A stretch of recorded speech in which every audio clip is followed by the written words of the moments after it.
São 8 horas e 17 minutos e você acompanha o Jornal Bom Dia pela 105,9, a Rádio Valinhos FM.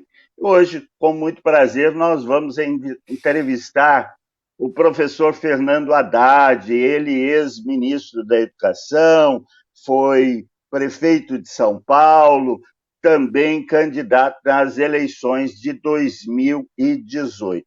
Professor, muito bom dia, obrigado por nos receber, para que possamos falar um pouquinho do cenário político, das perspectivas com relação às eleições do próximo ano. Muito bom dia. Bom dia, Fernando. Bom dia, Gustavo. Bom dia, Valinhos. É um prazer muito grande estar aqui com vocês. Estou à disposição para qualquer pergunta, desejando que a gente tenha uma boa semana.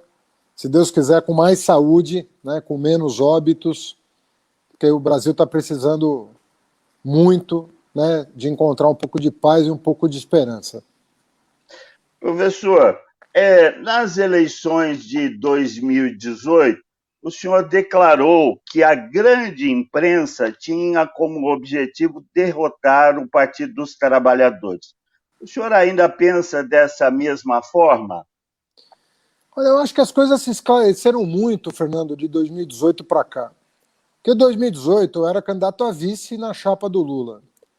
A ONU, a Organização das Nações Unidas, havia remetido para o Brasil uma recomendação de não impedir a candidatura do Lula, porque não havia provas contra o Lula e, portanto, quem deveria definir o presidente da República era o voto popular.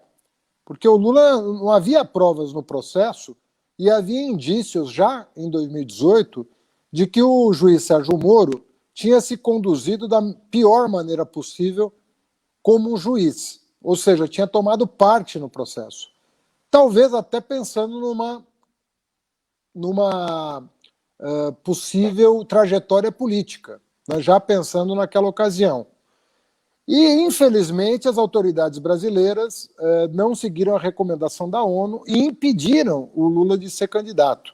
Eu representei o nosso campo, que é o campo progressista, fui para o segundo turno, obtive 45% dos votos no segundo turno, e em meio a uma avalanche de fake news contra mim, patrocinada pelo Gabinete do Ódio, que é composto pelos filhos do presidente Bolsonaro, que estão envolvidos com rachadinha, com milícia, com escritório do crime, uma coisa absurda, e nós estamos nessa situação. Então é nada mais justo agora do que a justiça ser feita. A verdade tem que vir à tona. Eles não dizem que a verdade nos libertará? Então é a verdade que está nos libertando, porque as coisas estão ficando esclarecidas e agora o povo vai poder decidir com mais tranquilidade.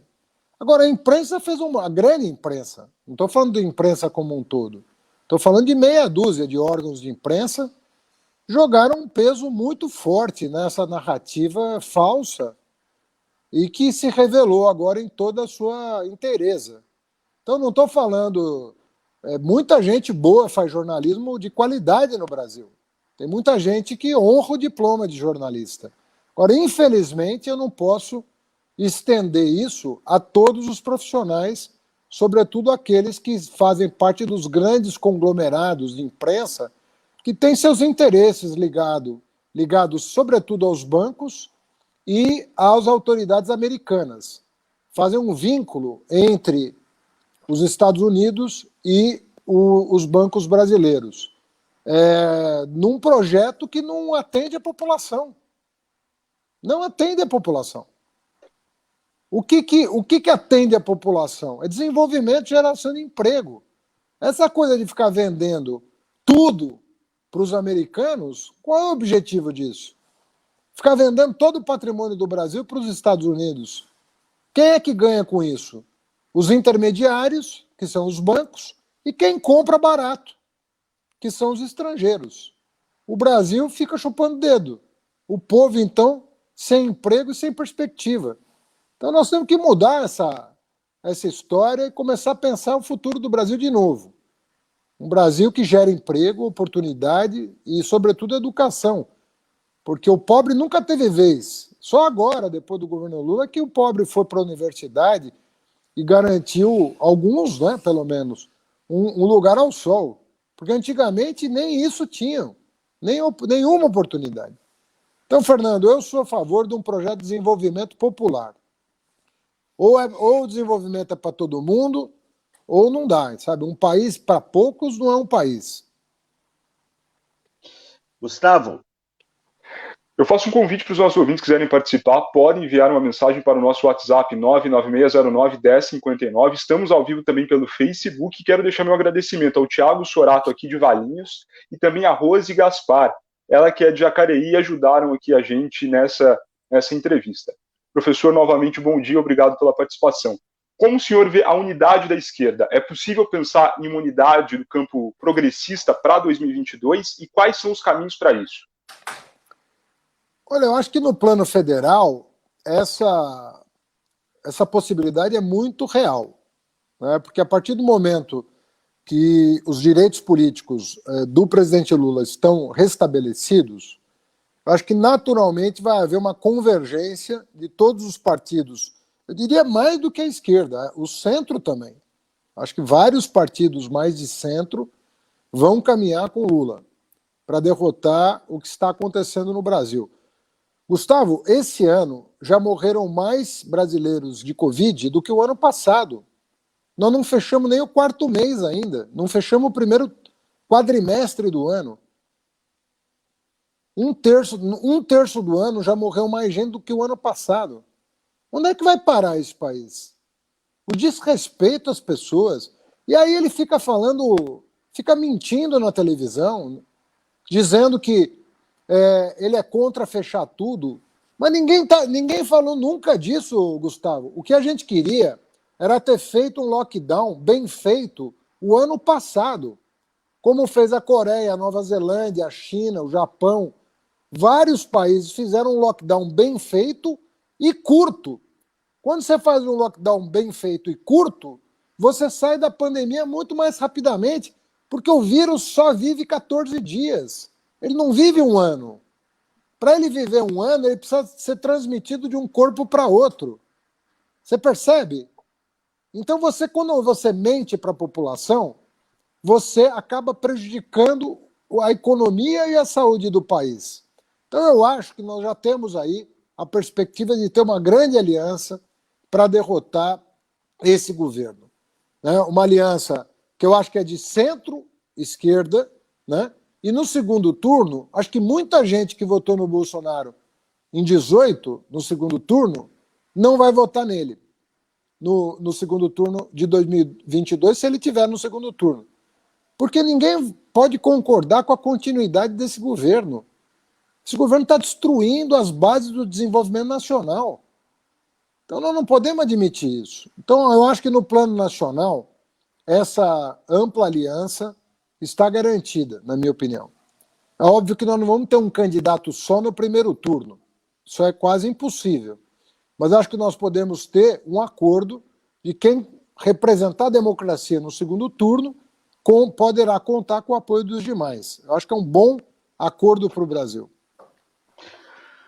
Professor, eu pegando aqui os dados, né, da última eleição presidencial, em Valinhos, Bolsonaro teve 77,26%. O senhor teve 22,71%. É possível reverter esse quadro? Olha, a gente sabe, você sabe que eu sou uma pessoa que eu conheço muito bem o interior de São Paulo. Porque eu passei a vida inteira indo para o interior, porque a minha família inteira é do interior. Eu tenho parente em Campinas, em Jundiaí, em Votuporanga, em Andradina, onde você quiser. Tem Haddad em todo canto. Tem muito Haddad por aí. Meu primo foi prefeito de Jundiaí. Muita gente, tem muito Haddad aí pelo interior de São Paulo. E eu conheço o interior. E o interior, ele tem uma cabeça um pouco diferente. O interior, ele é mais, vamos dizer assim, ele é menos aberto para grandes mudanças. Ele não tem você tem que ter um discurso para o interior que é um pouco diferente das regiões metropolitanas, por exemplo. São outras perspectivas, são outras demandas. Então, eu acho que nós temos que calibrar melhor o discurso para o interior, sobretudo o interior de São Paulo. O interior de São Paulo precisa ouvir novas vozes. E nós precisamos fazer esse esforço de compreender melhor os anseios do interior do Estado. Porque, veja só, os tucanos mandam no Estado há 40 anos, Fernando. 40 anos. O Serra foi secretário do Montoro em 1983. O mesmo Serra, que depois foi governador, o Aloysio Nunes foi governador, agora é o Dória. Os tucanos mandam há 40 anos. Agora, eu fico me perguntando, como é que o interior de São Paulo quer quem mantém os tucanos no poder há 40 anos, com tudo o que aconteceu nos governos do PSDB. Então, eu acho que nós temos que nos voltar para nós mesmos e nos perguntar o que nós podemos falar para o interior para convencer o interior a abraçar uma perspectiva de desenvolvimento, uma perspectiva de futuro, uma perspectiva de melhorar as condições de vida do povo. Então, eu acho que nós precisamos fazer a lição de casa, Fernando. Essa é a minha opinião. Nós precisamos fazer a lição de casa para ganhar o interior de São Paulo. Mas quem viveu como eu, né? Governadores como Quércia, como Fleury, né? Vamos convir de que o PSDB melhorou muito o nosso Estado. Gustavo. Mas o Aloysio Nunes era vice-governador. Era vice-governador. Mas nós tivemos, infelizmente, alguns governadores aqui extremamente problemáticos, para não dizer outra coisa. Bom, Gustavo, por favor. Professor, nós temos a participação da ouvinte Nádia. Ela mandou essa mensagem pelo WhatsApp. Ela pergunta sobre como o senhor se fortalece diante dos ataques de ódio.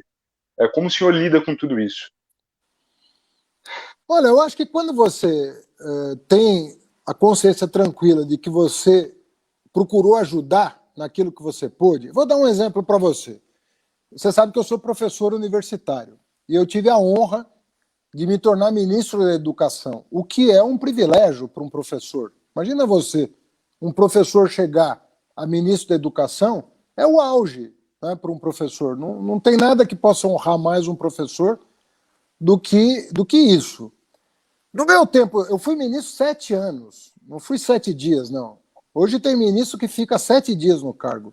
Eu fui ministro 7 anos.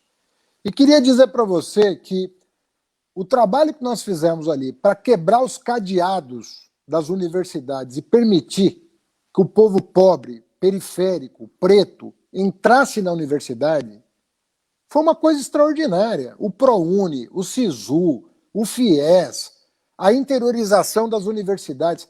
Pega o interior de São Paulo, pega o Instituto Federal. Não existia Instituto Federal.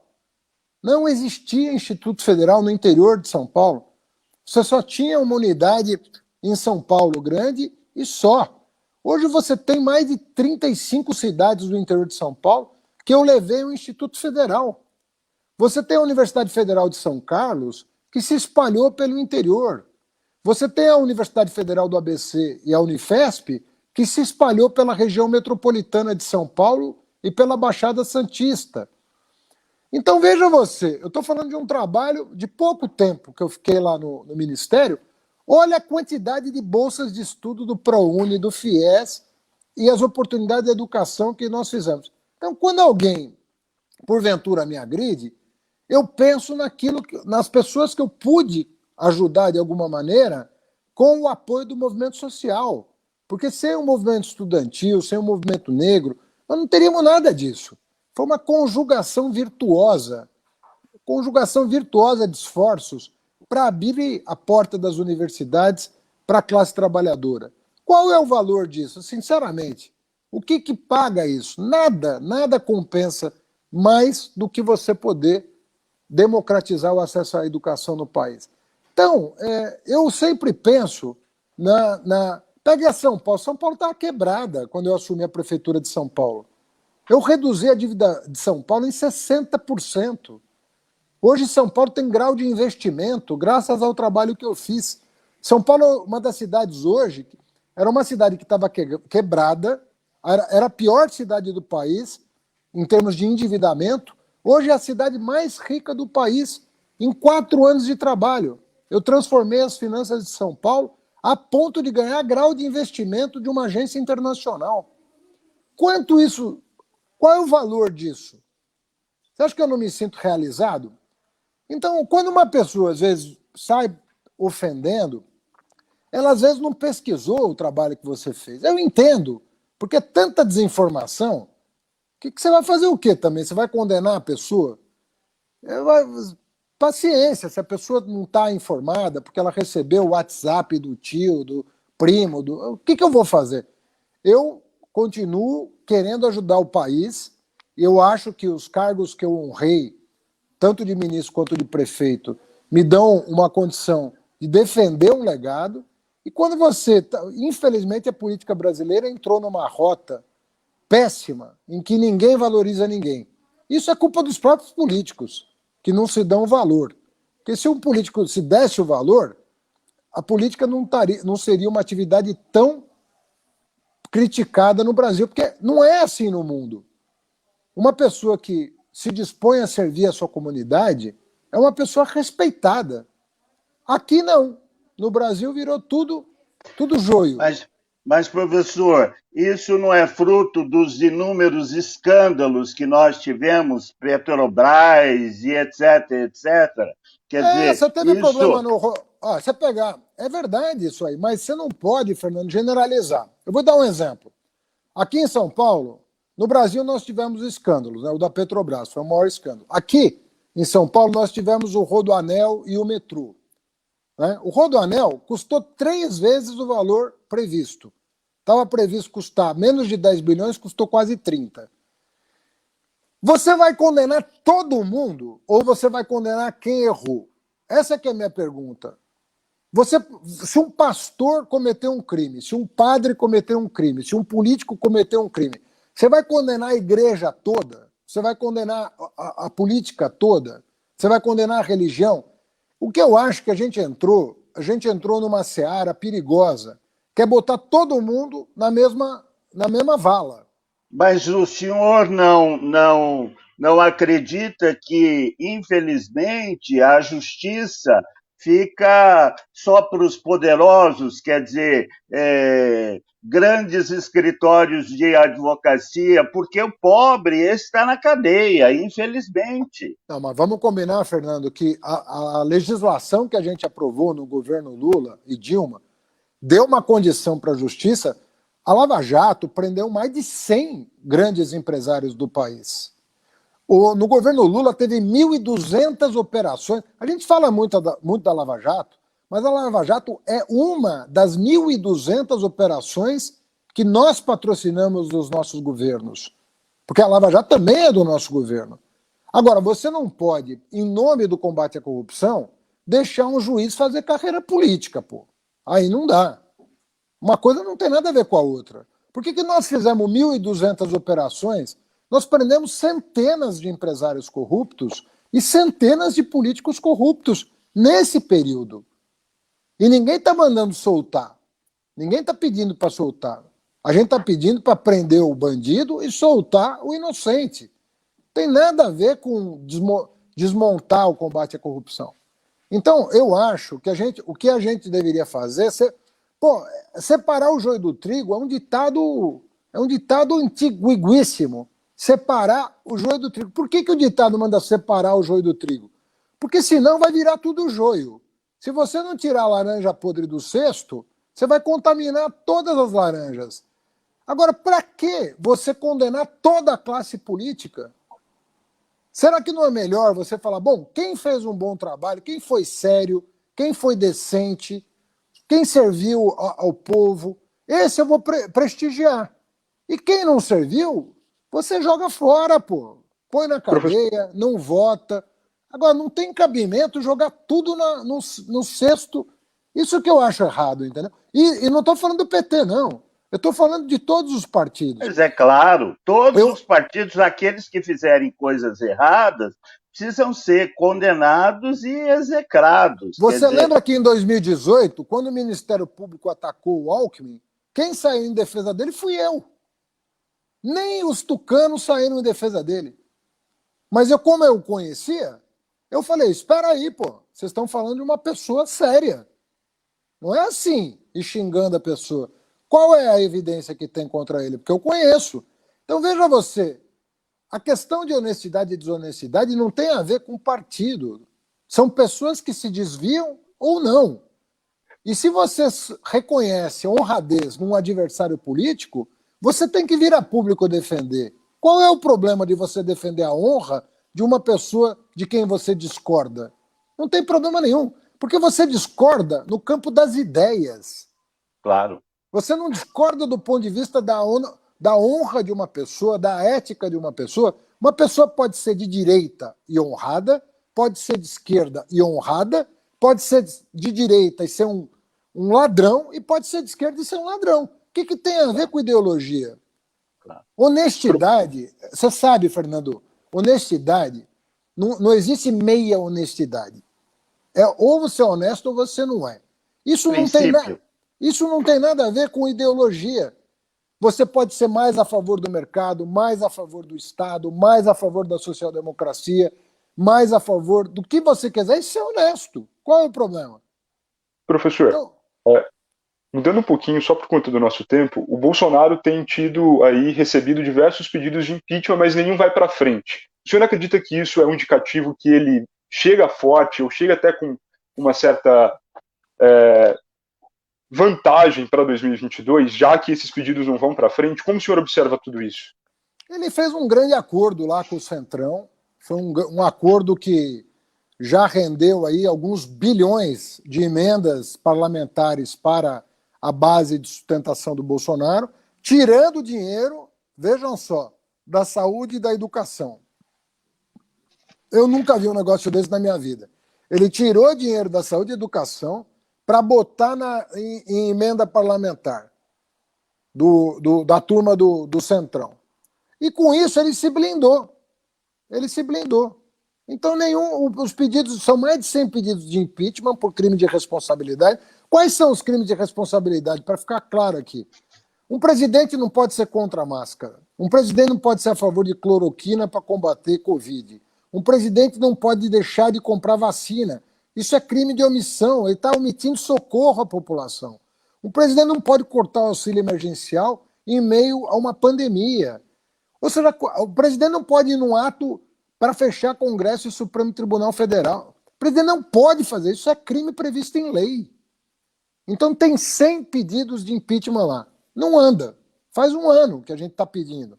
Talvez a gente não tivesse 400 mil óbitos no Brasil se esses pedidos tivessem andado. Não anda. Por quê? Por causa desse grande acordão no Congresso Nacional. Então não anda.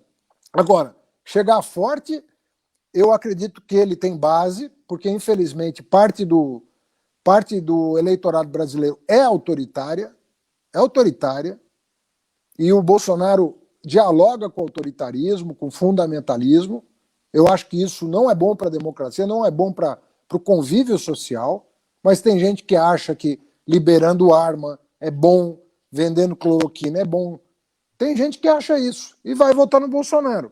Então, eu acho que o mais provável, a não ser que a CPI acabe ajudando a mostrar para a população o que de fato aconteceu no país de 2 anos para cá. A CPI pode ajudar muito. Agora, se não acontecer isso, ele chega, mas eu não acredito que chegue forte, não. Eu acho que ele já está aí num patamar de 20% de ótimo e bom, e isso não garante a reeleição, né? Não garante a reeleição. Até porque mais 6 anos de Bolsonaro, eu vou te dizer, não sei o que vai sobrar desse país para administrar, não. Professor, algumas pessoas acusam que o PT, né, o Partido dos Trabalhadores, foi o a grande alavanca para a eleição do presidente Bolsonaro, né? Porque havia e há ainda. Hoje mesmo eu recebi várias manifestações, né, da sua ligação com o presidente Lula, que mesmo com essa decisão do Supremo, a população, muitos não acreditam, né, do envolvimento, no envolvimento do presidente Lula. Como que o senhor responde a essa questão? Olha, embora eu compreenda, porque as pessoas recebem a informação de 3 ou 4 veículos. E esses 3 ou 4 veículos têm interesses. Eles têm interesses, né, próprios. Então, eu acho que isso vai acontecer. Agora, você veja que isso vai mudar também, porque nós temos 1 ano e meio para trabalhar as informações corretas. Então, nós não estamos agora na situação que nós estávamos em 2018. Agora, eu conheço o Lula há 25 anos. Eu trabalho com ele há 25 anos. Eu sei com quem eu trabalho. Do mesmo jeito que eu conheci o Alckmin 4 anos e acho ele uma pessoa correta, eu conheço o Lula há 25. Eu fui ministro dele 7 anos. Eu gerenciava 100 bilhões de reais de orçamento por ano.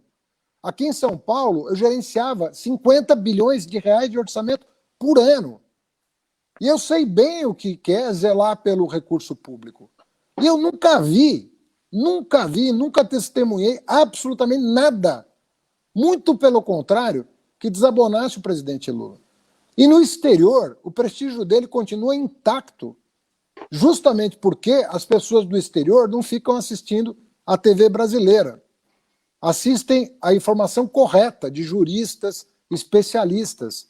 Então o Lula recebeu lá na PF título de cidadão parisiense da prefeita de Paris. O Lula recebeu o título de doutor honoris causa de várias universidades estrangeiras. Será que esse povo enlouqueceu? O Lula recebeu da ONU autorização para concorrer à eleição de 2018. Será que o mundo inteiro ficou louco? Menos a Rede Globo? Como é que é isso? Então, nós temos que parar para pensar. Uma pessoa que saiu com 80% de aprovação, depois de 8 anos de governo, 80% de aprovação. Uma pessoa ia vender o seu patrimônio político, ia vender a honra da sua família, a sua própria honra, a sua trajetória, para trocar de apartamento? Mas que é isso, gente? Isso foi uma armação absurda que fizeram.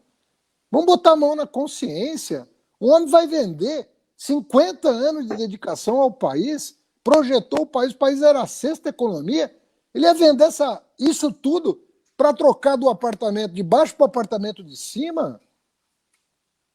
Cara, vamos parar com isso, pessoal. Quer votar em outro, vota, mas não por essa razão. Vota por outra coisa. Mas o senhor criticou aí a Rede Globo, né? A Rede Globo agora mira no Bolsonaro, quer dizer, há interesses? Não, quando a Globo faz crítica política, a Globo criticava o meu governo em São Paulo, criticava o governo do Lula. Quando a crítica é política, eu não tenho nada contra. Por exemplo, eu falei para você que eu critico os governos do PSDB aqui, mas eu não fico atacando a honra das pessoas. Isso não tem nada a ver uma coisa com a outra. A política é a coisa mais bonita do mundo, você troca ideias, diverge e deixa o povo escolher a ideia que mais lhe convier. Isso é uma disputa saudável. Quando você entra em campo para jogar contra um time adversário, você quer ganhar, você quer fazer mais gol. Outra coisa é você comprar o juiz. Outra coisa é você dar uma canelada num sujeito quando o juiz não está olhando. É diferente. Nós queremos um campeonato justo, com um juiz imparcial. Quem fizer mais gol, ganha. No ano seguinte tem outro campeonato, você pode ganhar. Essa que é a beleza da democracia. E não ficar apontando o dedo para o outro com falsidades. Imagina você, uma pessoa com patrimônio político do Lula, com o prestígio internacional do Lula, com as condições do Lula, O homem era contratado a peso de ouro pelas empresas no mundo inteiro para dar uma palestra de 2 horas. Vai fazer uma coisa dessa? Onde já se viu isso, gente? Não dá pra... Professor, porque o tempo está curto, eu preciso fazer uma pergunta aqui importante, eu vou juntar com a minha também. Existe a possibilidade mesmo do senhor sair candidato a governo do Estado em 2022? Tem a pergunta aqui da Maria Briani, ela pergunta sobre sua opinião, sobre sua visão aqui no nosso Estado de São Paulo em relação ao meio ambiente e ao desenvolvimento econômico. Olha, eu te falo com sinceridade, eu acho que São Paulo precisa ter alternância no poder. É muito tempo o mesmo grupo mandando, não dá. Se for considerado o Covas para cá, só do Covas para cá, é desde 1995. É muito tempo o mesmo grupo político. Isso não faz bem para o Estado, não areja. Você não ter alternância no poder, isso para não falar, assim, que se for para trás em 82, dá 40 anos. Mas nós estamos falando de, Covas 2 mandatos, depois veio o Alckmin 1 mandato, depois eu acho que é o 6º ou 7º mandato consecutivo, o mesmo 5 homens mandando no Estado de São Paulo. Será que não chegou o momento de dar uma arejada? De dar uma mudada? Será que não chegou o momento da gente testar outras ideias? Eu acho que chegou. Eu acho que o São Paulo, nós paramos de inovar. Eu não vejo mais São Paulo com aquele vigor que tinha quando eu era moleque. Quando eu era moleque, a gente aqui achava que São Paulo, sabe, falava que era a locomotiva do Brasil. Nós estamos perdendo ímpeto, nós estamos perdendo vigor. Então eu acho, sinceramente, que chegou o momento de São Paulo dar uma virada. Quem vai ser o candidato do nosso campo? Eu não sei. Falta 1 ano e meio e o nosso foco agora é auxílio emergencial e vacina. Esse é o nosso foco. Mas se puder aparecer uma pessoa representativa desse campo, que possa representar uma renovação, eu acho que vai fazer bem para São Paulo. Botar uma juventude aí para trabalhar, gente com cabeça arejada, gente antenada com tecnologia, com inovação. Gente que, será que não merece uma oportunidade a juventude de mostrar serviço? No estado mais importante, em termos, tem 20% da população, né, o estado mais rico da federação, vamos deixar a juventude falar alguma coisa, mostrar alguma coisa? O professor, rapidamente, nós temos aqui em Valinhos uma ocupação, né, de sem terra, denominada inclusive Marielle Vive. Como é que o senhor vê essa questão das ocupações? Aliás, vale salientar de que Valinhos, né, tem um projeto de reforma agrária que é do tempo de Carvalho Pinto, né? E é um projeto de grande sucesso. Como é que o senhor vê essas ocupações? Fernando, eu tenho uma posição muito clara sobre isso, né? Primeiro, nós temos que retomar o projeto habitacional no Brasil. O Bolsonaro acabou de zerou o dinheiro do Minha Casa Minha Vida. Não tem dinheiro para Minha Casa Minha Vida. Você acha possível, num país com o déficit habitacional que nós temos, parar de produzir casa própria? Nós fizemos mais de 3 milhões de unidades com Minha Casa Minha Vida. Parou o programa. As pessoas, às vezes, não têm dinheiro para pagar aluguel. Se não tiver produção de moradia, o aluguel começa a subir e começa a não caber no salário. O cara ganha R$ 1.000, R$ 1.500 e paga 400, 500. Aqui em São Paulo chega a 600, 700 reais. O aluguel de uma unidade bem difícil assim, para mais de 3, 4 pessoas. E às vezes mora 7. Então não é brincadeira. Nós temos que retomar o Minha Casa Minha Vida, na minha opinião. A outra coisa, eu sou absolutamente contra terra improdutiva. Isso é um crime. Se você tem a terra, você tem que produzir. Ponto final. Se você produz, ninguém tem que te incomodar. Porque você está prestando um serviço para a sociedade e para o mundo. Porque o Brasil exporta muito alimento. quantidade de proteínas que nós exportamos, soja, carne, é um absurdo. Acho que o Brasil é um dos maiores exportadores de proteína do mundo, vegetal e animal. Contudo, nós temos muita terra desmatada, porque a terra que está com mata, a gente tem que preservar. Mas a que está desmatada, ou produz, ou dá licença, né? Alguém pode produzir no lugar. Então, para mim, eu estava te falando que eu tenho muitos parentes no interior de São Paulo. A maioria fazendeiros. Todos produtivos. Produtivos. Por quê? Porque a terra é sagrada. A terra é sagrada. É para o trabalho. Ou da natureza, quando está preservada, ou do homem. Agora, uma terra desmatada e improdutiva, desculpa, o governo tem a obrigação constitucional de agir para dar oportunidade de trabalho para as pessoas. Então, esse é o meu ponto de vista. Produção de moradia e terra improdutiva tem que passar por reforma agrária. Produziu, a gente aplaude. Aliás, Valinhos, né, são pequenas propriedades, a fruticultura, apesar do avanço dos condomínios, mas a fruticultura, Valinhos ainda é o maior produtor de figo in natura, de goiaba, né, de Você mesa. sabe que quando eu era menino, no primário, no antigo primário, saíam ônibus das escolas para visitar Valinhos. A minha escola todo ano fazia excursão a Valinhos. Todo ano. Exatamente por conta disso. Produção em pequena escala, coisa de qualidade.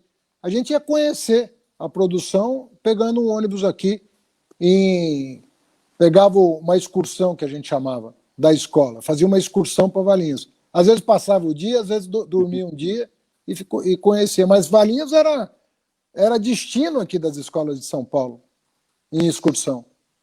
Não sei se ainda é. Ah, sim, sim, nós recebemos. Agora temos o agroturismo, né? O agroturismo, então, pequenas propriedades que produzem frutas, doces, pães e etc. Gustavo, Parabéns. mais alguma questão? Professor, me parece que o senhor tem um compromisso, mas nós queremos agradecer a sua participação, a primeira oportunidade que se tiver, venha a Valinhos, né? E desejar sucesso na sua trajetória política, né? Obrigado, viu, Fernando? Muito Mais obrigado. importante é a gente colaborar com a nossa comunidade. Se na política, no jornalismo, na sala de aula, o importante é colaborar.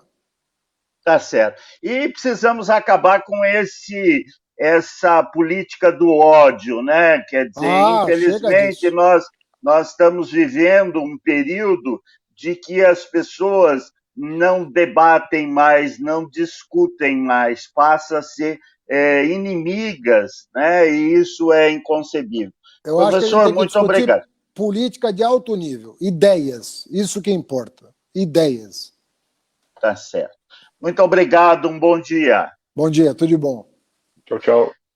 São 8h56.